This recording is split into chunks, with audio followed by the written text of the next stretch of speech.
Dans cette vidéo, nous allons considérer l'espace vectoriel des matrices 2, 2 à coefficient réel, menu du produit scalaire que vous avez déjà vu, qui associe à AB la trace de A transposé B, et on va également considérer le sous-espace engendré par les vecteurs E1, E2, E3, où E1 sera la matrice identité, E2 sera la matrice 1, 1, 0, 2, et E3 la matrice 1, 2, 1, 1.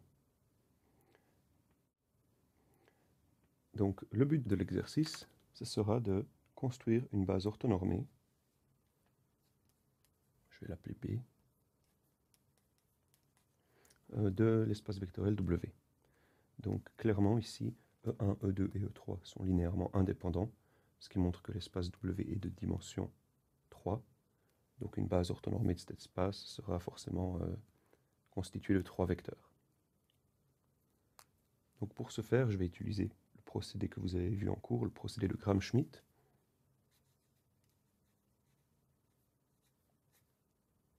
Donc comment le procédé de Gram-Schmidt, comment on applique le procédé de Gram-Schmidt, c'est très simple. On commence par construire une base. Alors il y a plusieurs écoles, on peut tout à fait appliquer le procédé de Gram-Schmidt afin d'obtenir une base orthogonale et ensuite normaliser tous les vecteurs. Mais moi j'aime bien normaliser les vecteurs depuis le départ. Ça rend les projections plus faciles à calculer. Donc on commence par fixer V1', qui est tout simplement 1, et V1, qui est E1' divisé par sa norme. Oups. V1'.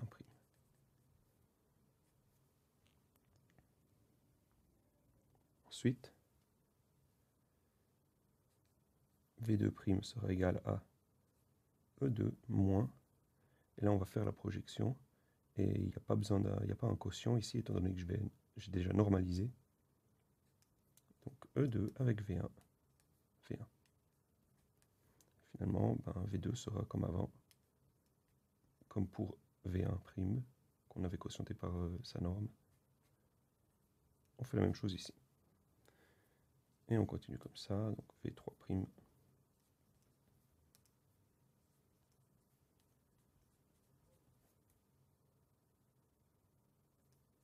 Ok. Une fois qu'on aura fait ça, alors la liste V1, V2, V3 sera une base orthonormée de W, comme souhaité. Donc c'est ça qu'on va faire. On va donc débuter par V1'. On a dit que V1', on disait que c'était E1. Et je vais calculer sa norme au carré, premièrement. Donc la norme de V1'. Au carré, qu'est-ce que c'est? Bon, ça c'est le produit scalaire de V1' avec lui-même, qui est juste la trace de... Alors, c'est la trace de... V1', c'est l'identité, hein, donc on transpose l'identité, ça reste l'identité. On utilise cette formule. Hein. On fait la trace de l'identité transposée produit avec l'identité, ce qui est juste la trace de l'identité. Donc c'est 2. Ça montre en fait que V1, c'est la matrice identité, mais on divise par sa norme, et ici ce sera racine de 2, donc on aura racine de 2 sur 2 fois l'identité. Ce sera le premier vecteur de notre base orthonormée. Maintenant on va continuer avec V2', donc d'après la formule, d'après le procédé de Gram-Schmidt, on doit soustraire à E2 le produit scalaire de E2V1 fois V1. Donc j'ai déjà calculé ce produit scalaire. Donc E2V1 fois V1, qu'est-ce que c'est? Alors, donc je vais déjà sortir toutes les normes. Donc ce V1, on sait que c'est racine de 2 sur 2 fois la matrice identité. Donc je vais la sortir du produit scalaire. mais je vais aussi la mettre devant ici. Donc finalement, qu'est-ce que je vais obtenir? Je vais avoir racine de 2. Racine de 2 sur 2 au carré fois, là j'aurai E2. E2 c'est 1, 1, 0, 2, avec la matrice identité, fois V1, mais enfin pas V1 parce que j'ai déjà sorti sa norme devant, donc fois la matrice identité.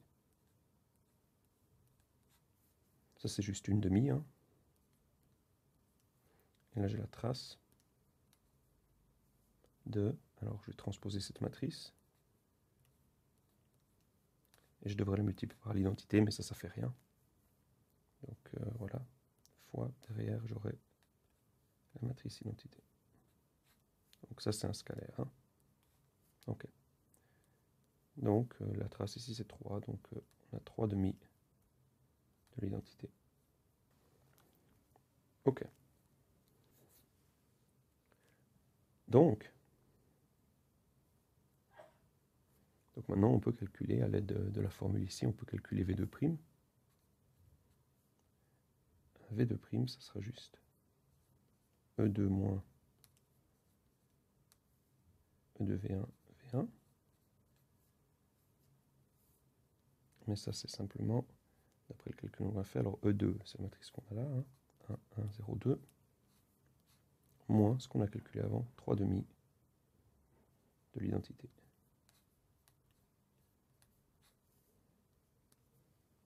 Ça c'est simplement une demi de la matrice moins 1, 2, 0, 1. Maintenant, je vais encore calculer la norme de ce vecteur. Donc, je vais la calculer au carré d'abord. V2' au carré. Ça va être quoi? Alors, il va falloir, je vais déjà sortir le 1/2 devant, ça va être 1 quart de la trace du produit de la matrice moins 1, 0, 2, 1, c'est-à-dire la transposée de cette matrice ici, fois moins 1, 2, 0, 1. Ok. Et ça, qu'est-ce que c'est? Alors, on laisse le 1 quart devant. Et on va faire la multiplication matricielle. Donc, moins 1 avec moins 1, ça fait 1. 2, moins 2. Moins 1 avec 2, ça fait moins 2. 2 avec 2. 2 plus 2. 2 fois 2, 4, 5. Voilà. Donc, la trace ici, ce sera 6. Et donc, au final, on a 6 sur 4, ce qui est la même chose que 3 sur 2.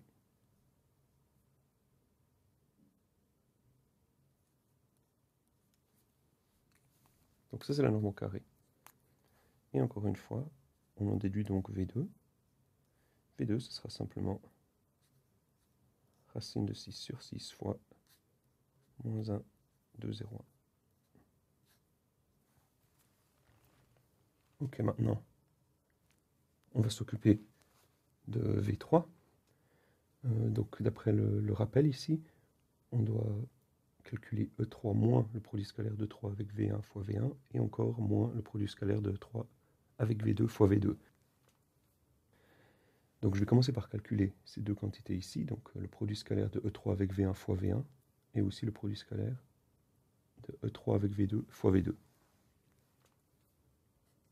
Donc calculons E3 V1 V1. Alors qu'est-ce que c'est? Alors notre E3, ça va être cette matrice-là. V1, on sait que c'est racine de 2 sur 2 fois l'identité. Je vais sortir ce racine de 2 sur 2 devant, le mettre comme avant, j'aurai un 1/2, et ensuite j'aurai la trace du produit. Alors, j'aurai premièrement E3, mais transposé, fois l'identité. Et juste en fait, puis après j'ai pas V1, mais j'ai l'identité. Mais ça c'est simplement 1/2. Et là je vais faire le... Bon, là c'est l'identité, il n'y a rien à calculer, donc c'est juste 2. La trace ici ça va être juste 2, et je vais multiplier par 1/2, donc 1/2 de 2, fois l'identité. Ce sera juste l'identité. Donc on peut s'aider en disant, on peut se dire que ça c'est V1', ou E1 si on préfère. Ok, donc ça c'était le premier calcul, maintenant on va faire le deuxième. On va faire E3 avec V2. Encore une fois, je vais mettre les normes devant, donc V2, je vous rappelle que c'était ce vecteur-là. Donc si je mets le carré de cette norme devant, ça fait 6/36, donc 1/6. Donc j'ai un 1/6, et j'ai la trace. Je commence de nouveau par la transposée de E3, qui multiplie cette fois-ci cette matrice ici. Voilà. Et ça, je multiplie par, non pas V2, parce que j'ai sorti la norme, mais juste par la matrice de nouveau. Ok. Donc je vais laisser ce 1/6 devant, et je vais calculer d'abord le produit matriciel. Donc, -1, -2, 2, 3, 4, 5. J'aimerais juste vous faire remarquer, quand je calcule ici, c'est vrai que je pourrais ne même pas calculer cela. Parce que la trace, c'est que les éléments diagonales. Donc je le fais pour tout faire, mais j'aurais même pas besoin en théorie de calculer ces éléments. Ok. D'accord. Maintenant, qu'est-ce que c'est? Alors, la trace de cet élément ici, c'est 4. Donc j'ai 4/6. 4/6, c'est 2/3. Donc j'ai 2/3. Fois cette matrice qui est ici. Cette matrice, je vous rappelle, c'est juste 2 fois V2'.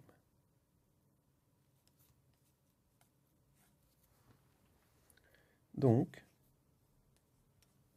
maintenant on peut calculer ce que c'est V3'. V3', c'est E3 moins, alors on a d'abord V1', qui est l'identité. Et j'ai encore cette matrice ici, donc.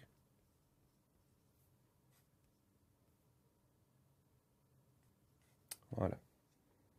Maintenant je fais le calcul. Donc ça c'est E3. E3, qu'est-ce qu'on avait dit que c'était? E3 c'était 1, 2, 1, 1.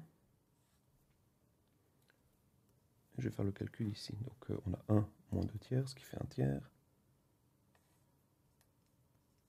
On a 2/3 fois 2, 4/3. On a 0. Et ici on a 1 plus 2/3, ce qui fait 5/3. Au final, ceci nous donne 1/3 fois la matrice de 2, 3 moins 2. Finalement, on va calculer la norme de V3'. On va d'abord la calculer au carré. On va mettre ça 1/9 devant. Et on va calculer la trace de cette matrice, la transposée de cette matrice fois cette matrice.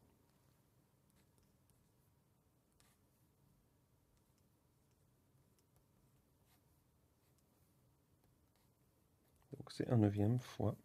Cette fois, c'est comme je vous ai dit avant, je ne vais pas calculer tous les coefficients. J'ai 2 fois 2, ça fait 4 plus 9, ce qui fait un 13.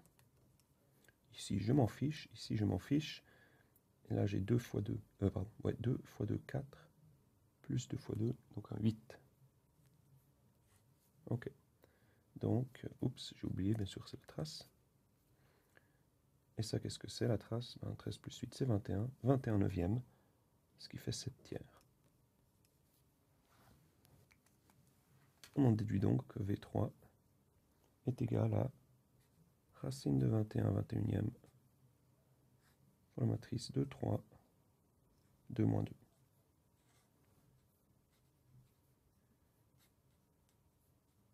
Et la liste B, composée de V1, V1, V2, V3, est une base orthonormée W. Alors, si vous vouliez vérifier si ce que vous avez trouvé, que ce que vous avez trouvé est juste, alors qu'est-ce qu'il y aurait à vérifier?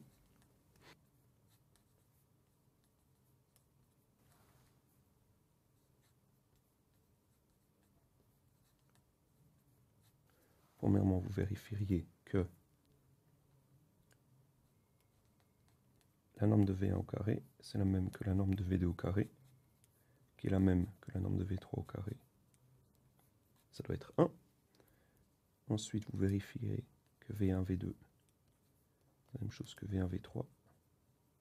C'est la même chose que V2, V3. C'est 0. Et finalement, ça c'est important, je pense, de le rappeler, il faut vérifier que vect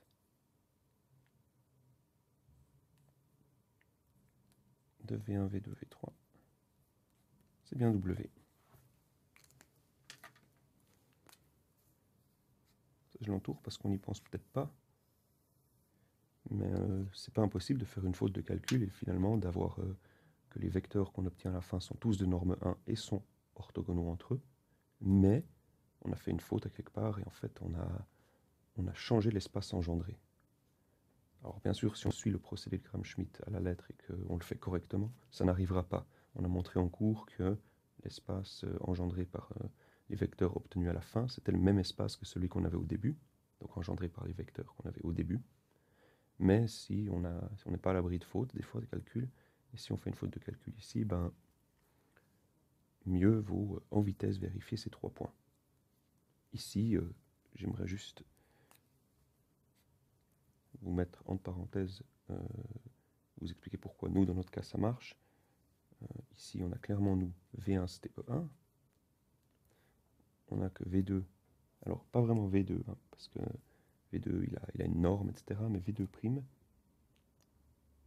on peut facilement montrer que c'est égal à moins 3 E1 plus E2. Et finalement, le V3', c'est égal à E1 moins 4 tiers de E2 plus E3. Et ça montre quoi? Ça montre juste que on arrive à exprimer tous les VI en fonction des EI, ce qui montre que le vect